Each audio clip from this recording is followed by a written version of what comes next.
The Backroads, Part 2, Maintenance Tunnels.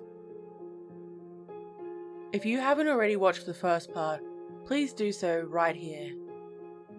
Also, there is now a Backroads playlist that you can enjoy for Part 3 as well. Hey again. Since that last post actually went through, I should probably let everyone know what happened. Consider it a public service. If you find yourselves getting lost on any back roads, just stop and GPS your way home before it's too late. You get nothing from that place except PTSD. Fuck's sake, where do I even start? Well, with the station, I suppose. You know you're a lost cause when you start thinking of a shitty convenience store as home. Though, to be fair, getting drunk every day was a big help. I freely admit I was half belligerent writing that last post. And I understand that what I'm about to tell you sounds crazy. But this is what happened. I don't think I mentioned it before. I didn't mention a lot of things. But that last door constantly played some weird radio station over the speakers, and I couldn't figure out how to shut it off. The music was unsettling. There was never any singing, just instrumentals. The tunes were slow, almost soothing in the mornings, and then they'll become more upbeat in the afternoons. But at night, they'll play dark, bone-chilling symphonies. Those were far beyond simple elevator music. Those sounded like Satan's personal orchestra. I was usually relieved when the woman came on to talk. She was the same one from the gas pumps. A monitor hanging in the back corner would turn on to show her reports. But I couldn't change the channel or get it to turn on any other time. She usually doesn't appear after the evening news. I guess it makes sense there would be a final call. Though, the haunting rendition of Breakfast at Tiffany's was almost more than my fragile heart could bear, until it was interrupted with an emergency broadcast. Then Olivia O'Neill was back with another special announcement. Greetings, grass grovers. Thank you for choosing Last Stop Station. The store will be closing in 10 minutes. Please gather your final purchases and calmly proceed to the exit in single file. There is no need to shove or shout. The cleaners will not arrive until 12:01 a.m. Cirrus be with you. It was hard to focus on what she said. I was too busy looking at her eyes. I could have been hallucinating, but it looked like they had turned black. I don't know what color they used to be, but they were definitely normal eyes all the other times I saw her. Not pitch black orbs. I was hoping it would end quickly. Like a shot to the head. There 1 second and gone the next. Hell, the only time I tried to eat a bullet, I couldn't pull the trigger. I kept talking myself out of it, and ended up stashing the gun under the counter. I couldn't get rid of it, but I didn't want to look at it anymore either. At 11:59, I was racing the clock to drink myself unconscious, and thought I had succeeded when everything suddenly went dark. But it only lasted for a second. Just as quickly, a silent, red siren descended from the ceiling, and the strobing light made me so dizzy I puked all over my shoes. I glanced at the clock in time to watch the last 5 minutes tick down, and, at the stroke of midnight, the siren receded into the ceiling. The lights came back brighter than ever, and, while spots were still dancing in my vision, the automatic door slid open. I almost puked again, as several white blurry blobs entered the station, and split off in every direction. Seeing them file in was a sobering moment. but I was too far gone to articulate sensible speech while panicking.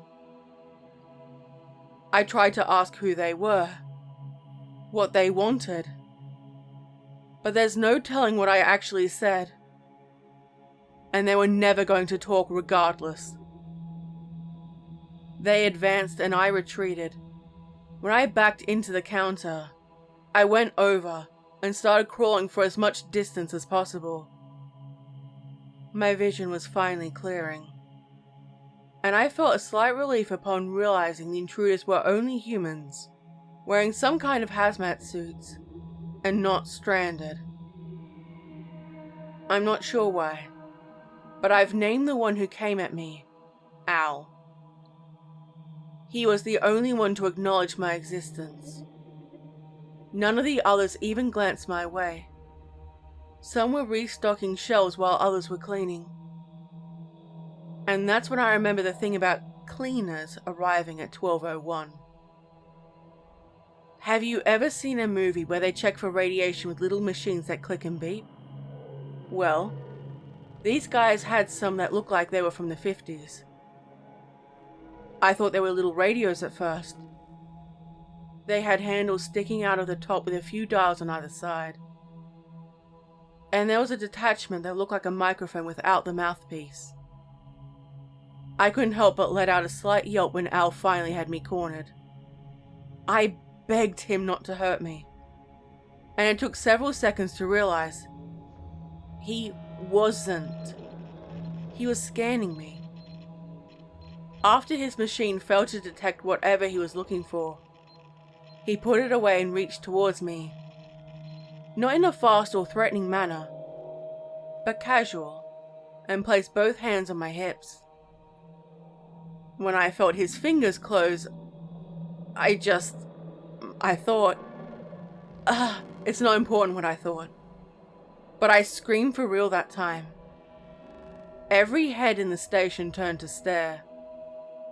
They didn't seem angry, only creepy. All the machines were turned off by this point, so there was complete silence when Al replaced his hands on my hips, and, in one smooth motion, pulled my shirt over my head. I'm not sure why I lifted my arms. I guess it was a reflex. After dropping my shirt onto the ground, Al tried to unbutton my pants. I was outnumbered more than 10-1. And there was no question those people meant to have their way. I salvaged what little dignity remained by throwing my own pants to the ground. It was my only choice. I think I would have been okay if it had ended there. But I found new depths of unexplored terror when my pants were added to the pile. Yet Al was still coming back for more. More? All I had left were socks, shoes, and boxes. Even my gun and bag were added to the pile. I threw my socks and shoes at their feet, in a desperate attempt to keep my boxes, and began walking toward the exit. But I barely made it 3 steps before being detained. 2 men took hold of my arms, while a third stripped away my last shred of humanity. I was scanned and cleared once more before being pushed outside. I hadn't felt like I went anywhere, but the station was suddenly in a warehouse with enough lighting to imitate the sun. The surrounding metal walls were a perfect fit, as if they were built after the station was placed there. It felt like being on the set of a movie studio. My car was still parked next to the pump, and a team of cleaners were busy going through it. I was considering a way to get one of them alone. Finding clothes was my top priority, even if it was one of those weird suits. That's when I noticed what was beyond the parking lot. A wide, concrete path. I could follow it to the right or to the left. There were no doors, just trimmed openings in the walls. And, when standing on the path, I could see for miles in either direction with no end in sight. I didn't know what to do, but thankfully I didn't have to wonder for too long. As I looked to the left once more, What I thought to be a solid wall opened up into a doorway. It scared me at first, and I was prepared to run in the other direction when a man suddenly stepped out and waved me over. It was comforting to see he wasn't dressed like a cleaner. But that's not what made me trust him. I trusted him because he wore the same look of terror I imagined wearing myself. His eyes searched the tunnels like something could appear at any second, and I wasn't ready to learn what put that terror on his face. When I was close enough, he pulled me through the door and slammed it shut. I found myself in what can only be described as an Amazon warehouse. It was like the mother of all Sam's Clubs, and we were surrounded by shelves of trash bags and paper towels. I didn't know what to say, so I opted for standing silently with my hands awkwardly covering my junk. Here, man. Use this for now, and I'll take you to grab some clothes before we split. I'm Doug, by the way. He ripped open a box of industrial-sized trash bags and tossed one over. I wrapped it around my waist and introduced myself as he led us through endless aisles of random supplies. Occasionally, he paused to put something into his bag, but we never stopped for more than a few seconds. He was thin and a few inches taller than me, with long hair pulled back into a man bun, and he wore an orange shirt with white and blue flower print board shorts. I think he were my age, but his deep voice made him sound older. His pack was the kind campers take on long week excursions, and it looked like it couldn't fit one more item without bursting a seam. I had countless questions but no clue where or how to begin. Finally, I settled for, where are we? That's a pretty loaded question, my friend. If you're here, you must have stayed in a station past the midnight countdown, which means the cleaners came and took your clothes away. That was the worst part for me, but it doesn't look like you fought back, smart man. Check this out. He lifted his shirt to reveal a nasty, circular burn scar, slightly larger than a quarter. When a cleaner reached for his pants, Doug punched him in the head. This resulted in a second cleaner producing what appeared to be a police baton, but it was actually something closer to a cattle prod. Doug described the sensation of being electrocuted with a branding iron, and it instantly rendered him unconscious. When he woke, he was lying in a concrete pathway just beyond the station's parking lot, and his entire body felt like it was on fire. Knowing he couldn't stay there, he began crawling through the tunnel. Exactly how long have you been here? The realization he had been trapped there long enough for that wound to heal added a new layer of fear to the situation. No telling. It's easy to lose track of time around here. You'll try to count the Sundays for a while, but it's impossible. There's no windows to know if it's day or night, and if you want to get a new watch or phone, you'll find they're useless in most places. Watches don't work at all, and phones seem to change at random pending your location. It was difficult to appreciate the magnitude of his words. A sea of clothes racks were just ahead, and walking through a store naked can be terribly distracting. Are we alone here? Are there more cleaners? What about the stranded? Please tell me those other things. We're alone for now. He cut me off before I could talk about the real monsters. All the cleaners are out prepping the stations for another week of service, and we'll be long gone before the first groups return. I only come here once a week to restock supplies, and sometimes I pick up bits of information along the way. On this occasion, I heard there was another quitter in the tunnels and decided to see if I could catch your eye. I wouldn't have come out and shouted at you though. Nothing personal. I just can't take those kinds of risks. Anyway, put on some clothes and don't leave this spot. I'll be back in 60 seconds. Wait, no! I didn't have a clue what he was doing. I thought he was leaving me, but I had to get dressed before chasing after him. There was no telling when or if I would get another opportunity. I grabbed the first of everything I saw in my size and dressed as quickly as possible. In the end, I had an electric blue version of Doug's station shirt, a grey and red version of his shorts, and black flip-flops. I still can't believe there wasn't a single pair of jeans. It all looked typical of what you expect to find in the gas stations off busy interstates that sell unusual souvenirs to travelers. I was debating on what to do about Doug when I saw him headed back with an extra bag slung over his shoulder. "Here, pack some extra clothes." He tossed me the bag before continuing.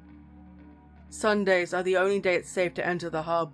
Essentially, this is where the cleaners live, and if you're caught in their home, they'll put you on the shelves too. I promise, you don't want that." He cringed just thinking about it, and I didn't press the issue. But how do we get out? I've been away from home for too long. My family must think I'm dead. "Sorry, man. You may want to say goodbye to your old life. It's easier that way. Some people even choose a new name, but we all grieve differently. Just do what feels right for you." "But what is this place? It doesn't make any sense. Where are we?" I didn't care if my voice was cracking. I needed real answers. Doug checked his watch for the 100th time and let out a long, deep sigh. "I'll tell you what I've heard, but it's up to you whether or not you believe it. Plus, we're almost out of time, so keep moving or get left behind." That was fine. After everything I had experienced, I thought I was ready to believe anything. Have you heard of any of the game legends? The ones where you do something incredibly dangerous for a chance to win something from the devil? It's usually a wish or some kind of fortune, but there's a ton of them. The Infamy game and the Midnight game are fairly popular, for example. Like Bloody Mary or Candyman? I did not like where this was going. Well, sort of. You're on the right track, but those are fake and only for a scare. The ones I'm talking about are all too real. First thing you need to accept is that demons exist. They come in all shapes and sizes. But there's a group of elite that are uncontested in power. Almost godlike. Souls are the currency, nourishment, and fuel that sustain their powers. But collecting them can get a little tricky. A demon can't simply take a soul by force. It must be freely given. And even the humans who don't believe in souls tend to get protective when asked point blank to part with one.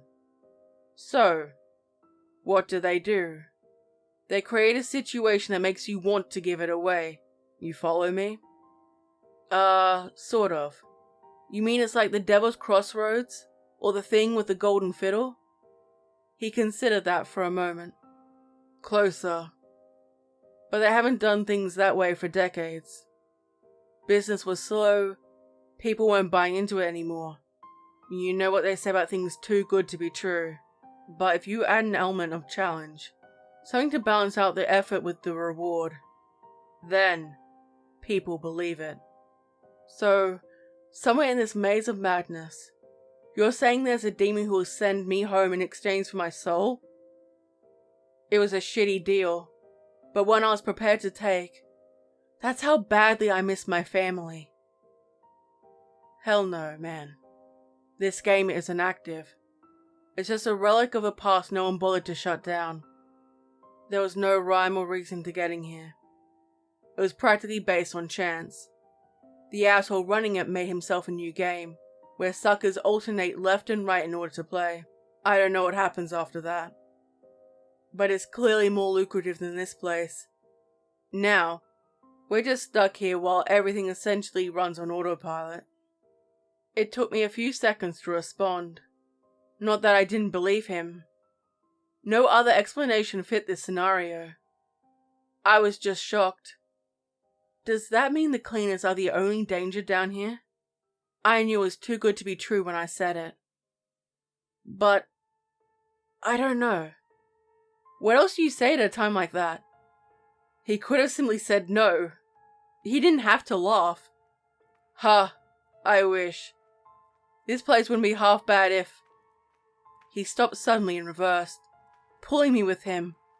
The sound of footsteps could be heard in the distance. and they were getting louder. The aisle we were on contained packs of bottled water lined beneath the bottom shelf, and Doug rushed to clear a space among them. I helped as soon as I understood his intent, but I never thought we would actually fit.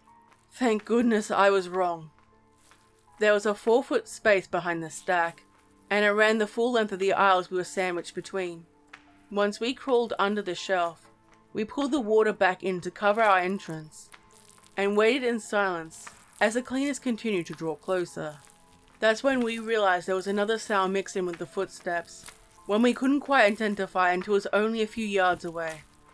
It was the sound of something wet and sticky being dragged across the floor, but nothing was distinguishable between the small cracks of our hiding place. Doug already knew what it was. I could tell by the look on his face, but he only shook his head at my curious stare. We waited until they were well out of our vicinity before crawling out, and the thick blood streaks confirmed the fear I wouldn't acknowledge. Why didn't they just kill me right away if this is the endgame? I didn't expect to get an answer, but there actually was one, because they weren't programmed to kill humans collected from stations. They meant to strip us for conversion. When the game was still active, it was crawling with low-level demons who would take humans away once they were naked. Nobody knows exactly what was done to them, but when they came back, they were cleaners. They don't speak, they just do as they're programmed. No exceptions. Then why did they kill whoever this was? There's no way someone survived that much blood loss. That person must have been in here, collecting supplies like we are. Every tunnel connects to this place. It's a supply hub. In here, cleaners are only programmed to restock loose items. And, as far as they can tell, humans are basically livestock, so they're taken to meat processing. With each shocking revelation, I became slightly more numb to the panic. I had already reached that very point less than 24 hours before, but when I survived the countdown, it restored a sliver of hope. Then, I saw people in hazmat suits like some kind of officials, and, for the briefest moment, I thought they were there to help. I wanted to crush that slither of hope where my clothes were taken. But when Doug appeared, and the damn thing grew, it took a minute for everything he said to sink in, and snuff the hope out at its roots. Part of me just wanted to assess the easiest way to die and get it over with. How big is this place? What else is out there? It's endless. Don't you get it? We aren't on Earth. We aren't even in the same universe. We're basically in limbo. You can look behind every door, but you're never going to find a way out. No matter what kind of room you stumble across, you're still in the tunnels. Never forget that. He showed a little emotion in the last sentence, and I realized he'd probably been an entirely different man before that place. We turned down an aisle of garden supplies, and there was an exit sign above a rusty door on the back wall. Doug took one last look around and handed me a pair of shears, before removing a large hunting knife that had been concealed beneath his shirt. Sorry, we didn't have time for a real weapon, but this is better than nothing. Are guns the only thing they don't stock in this place? Or are you just really good with that thing? I nodded towards his knife while trying to find a comfortable way to wield my shears. Oh, there's plenty of guns and ammo, but you don't want to use it. Some of the low-level demons stayed behind to play alpha. If they hear a gunshot, they call for backup, and everyone comes running. We've lost a lot of good people that way, and now, we avoid firearms completely. Never forget, they don't have the power to grant big wishes, but that won't stop them from saying that they do. Wait, we? So, you're with a group? How many? We could probably take out the cleaners without guns. If we can take over the hub. Don't talk that way. It's suicide. You think that hasn't been tried? You think you're the first person that desperate to get home? There were 7 people in the group that found us. But today there's 5, and not one of them are the same. Within the first year, each of the original 7 died, along with quite a few others, and most of it can't even be blamed on demons." He was whispering, and I could barely make out his words over the creaking door, but there was no mistaking that tone. We crept out, and we were in an identical tunnel as before, endless in each direction. "I'm sorry about your friends." I didn't know what else to say. "Listen, I'm going to tell you the most important rule to survival. Never let them see you. They won't tolerate humans running loose in their deranged kingdom. Once they know you exist, the entire pack won't rest until they hunted you down. And, Jesse, they don't need to sleep." That struck some life back into my terror. So what else is down here? Where are we supposed to hide when we can't be in the hub? "The other rooms. I'm going to show you how to find them. Look at where we just came from. Do you see the door's outline? Your eyes will get used to spotting the straight lines faster than you think. You'll want to pick something close to the hub entrance, but never stay in one place for too long. And if you ever see a thick, black slimy residue or smell rotting meat, leave the area as quickly and silently as possible. That means a demon is nearby." That time, his choice of words was unmistakable. I wasn't being invited to join the group. I'm not a particularly sensitive or petty man, but the prospect of being alone in those tunnels, I couldn't process it. "Oh, I get it. I guess I didn't make the cut for your exclusive club, huh?" The face he made in return was raw and powerful. I almost wanted to apologize, but it was hard to feel sympathetic under the circumstances. Then, his words cut me to the bone. "No disrespect, you seem like a nice guy, but I don't trust strangers anymore. All I have left is my wife, and no other man is going to be near her again, okay? Whether you understand it yet or not, you're fucking lucky to be alone." It didn't take a detective to put those pieces together, and it was an impossible point to argue. I wouldn't have trusted him either. There was only one thing left to say. "Got any tips? Play the odds. The tunnels are endless.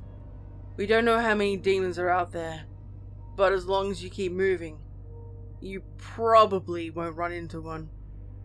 If you bunker down in one place, something will eventually stumble across you.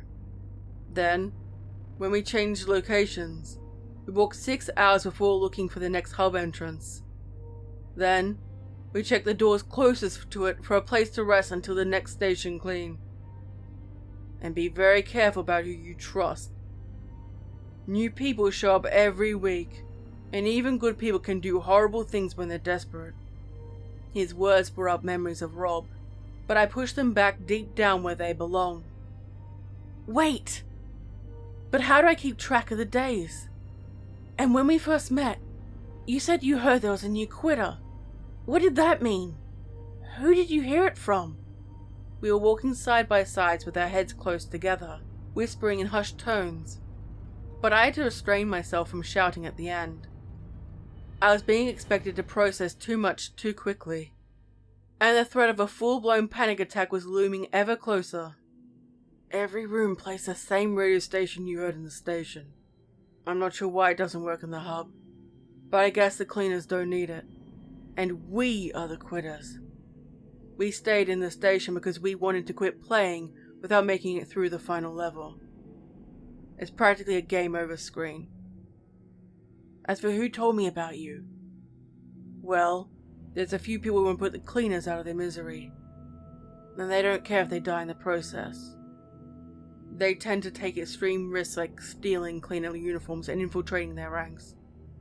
If one ever approaches you with both hands, palms up, that's the signal. Try to help them if you can. They're doing good work. I know I'd want to be put down if it were me. I was trying to commit each word to memory, but I could only think of walking those dim tunnels alone. So much so I nearly missed the fine, door-shaped cracks next to where Doug had stopped. I guess this is where we go our separate ways. Thanks for everything. Really, I'd be dead without you. Do you mind demonstrating how these things open before I go? My voice came out less steady than I hoped. Just push. The wall opened like a swinging door with the slightest of effort, and he gave me one last warning. Don't forget about the sludge, and if you need to escape, run through the closest door and immediately find another exit. Then, find another door and another exit. Do it 4 or 5 times. All the tunnels are straight. The only way to change direction is by cutting through a room. And good luck. We shook hands before he disappeared into what looked like a 90s hotel lobby, and I caught a glimpse of his wife as the door closed. She had a jagged scar across her throat, and that's when I knew Doug had been right. I was lucky to be alone. I wandered the endless tunnel for hours, hoping I'd have the willpower to resist running away when I crossed paths with a demon. I wasn't interested in living out the rest of my life in a monster's playground, but I was still terrified of dying. Since I wouldn't be able to hang or shoot myself, I hoped a demon would take the matter out of my hands. Never underestimate your survival instincts, folks. I continued walking around the dim, blinking lights, and for the first time they went completely dark. I thought something was coming. All my big talk vanished as I began throwing myself into the wall, searching for a door. In that moment, there was no remembering, but this is what I wanted. I was in full panic, running off pure instinct and fighting to survive with everything I had. Then, the lights suddenly flickered back to life, and there was nothing in sight. As it turns out, this was a fairly common occurrence in the tunnels. I wasn't too worried about failing my first test though. After all, what chance did I stand out there alone? I didn't expect to make it another day, let alone weeks. Though, it seemed like a lot longer. It was Thursday, June the 16th, when I got lost on the Backroads, and I came back home yesterday, August 11th. That's just under a month. But it felt like years. Those rooms could really be anything, and they were completely random. The first night, I stayed in a rundown bowling alley, but they had things from the past and present, fantasy and reality. Nothing was off limits. I've slept in the Millennium Falcon, and I've slept on benches in bus stations. When you have no one to share good things with, stuff like that loses all meaning fast. I was leaving the White House yesterday when I noticed clumps of black sludge staining the walls ahead and dripping from the ceiling. The first spots were only 20 to 30 feet away, and they extended at least that much further. The lights near it were going out, and the ones still lit were dimming by the second. But at the very edge of the darkness, I could just make out a tall humanoid shape. I threw myself into the closest room, which happened to be an old rubber factory. Wound my way through broken machinery and found the other exit. The new tunnel was clean, but I went through a bank, airport, and carnival too. When I entered the third clean tunnel, I walked ahead a few yards and chose one more door. I had no clue if the shape I saw really was a demon, or if it saw me. But the fresh terror I felt at the prospect erased any lingering notions of running into one on purpose. Though, with the way things turned out, I should probably be thanking the damn thing. The last door led outside. It wasn't like the station or airport where the small outdoor areas were still under a roof. There was an actual sky, and it looked exactly like the paved streets of the Backroads. The fresh air was absolutely delicious, and I took my time searching for the exit. In fact, I was still searching 2 hours later. At one point, I even let myself believe I was actually out of the tunnels. But that hope was squashed when I reached the crossroads. Dark clouds rolled across the sky, and it grew darker by the second as I advanced. I knew it was different from the backroads then, and I knew I should turn back, but I couldn't. The door was gone and there was nothing for miles of deserted highway behind me. A bright flash of lightning revealed a dark figure in the center of the crossroads. There was something about the way it stood, facing me. It made it seem like it was waiting to speak. The one in the tunnel had been hunched over like a rabid beast, waiting to strike out for its next meal. Or maybe that's what the new one wanted me to think. Either way, I walked right up to him because I was fairly certain he only wanted to talk. Because of how he was standing. Damn, that sounds really bad when I hear it out loud. Sorry, I'm getting pretty tired. I've been at this a while. Now, it's hard to describe, but I drew a picture. It was like looking into a human-shaped black hole. Where its face should be was only a vortex of even blacker swirls, and looking into it was like falling into a bottomless pit. Yet, somehow, it sounded like Samuel L. Jackson when it spoke. It said it was the original game owner, and still preferred to operate in the old ways when possible. It wanted to know if I'd be interested in trading my soul with being with my family again. And boy, was I interested. All it took was a simple prick on the finger, a few drops of blood on a dotted line, and we were good to go. With a wave of its hand, the sky cleared, and a new door suddenly appeared behind us. It opened onto my front yard, and I ran through it without another glance at the demon. Everything looked and smelled exactly how it should, and my wife's car was in the driveway. She knew there was more to my story than getting lost, but she gave me time with the kids before making me explain, and I appreciated that. I also appreciate the fact she doesn't know about my Reddit account. I did my best to tell her what happened, but now she wants me to see a psychologist. She's been on the phone all day trying to schedule one around the police visit. An officer was supposed to stop by to speak with us, so we can officially close the missing persons report. But I guess he's running late. I'm not complaining though. I never want to leave this house again. Call it PTSD or whatever you want. I just have this overwhelming sense of dread that something awful will happen the second we try to go somewhere. This whole thing really messed up my dad too. He didn't sound like himself. Even my mother-in-law seems shaken by the ordeal. I feel horrible for the trouble I caused everyone, but shit, I gotta go. There's another problem. My wife called the police station, and they're saying a cop already came by, but nobody answered the door. Can you believe this crap? Then the call dropped in the middle of their conversation, and now the lines are busy. What a joke.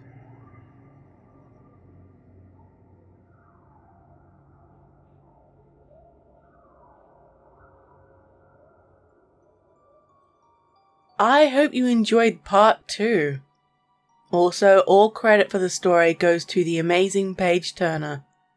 Thank you so much for letting me narrate part 2 of this amazing series.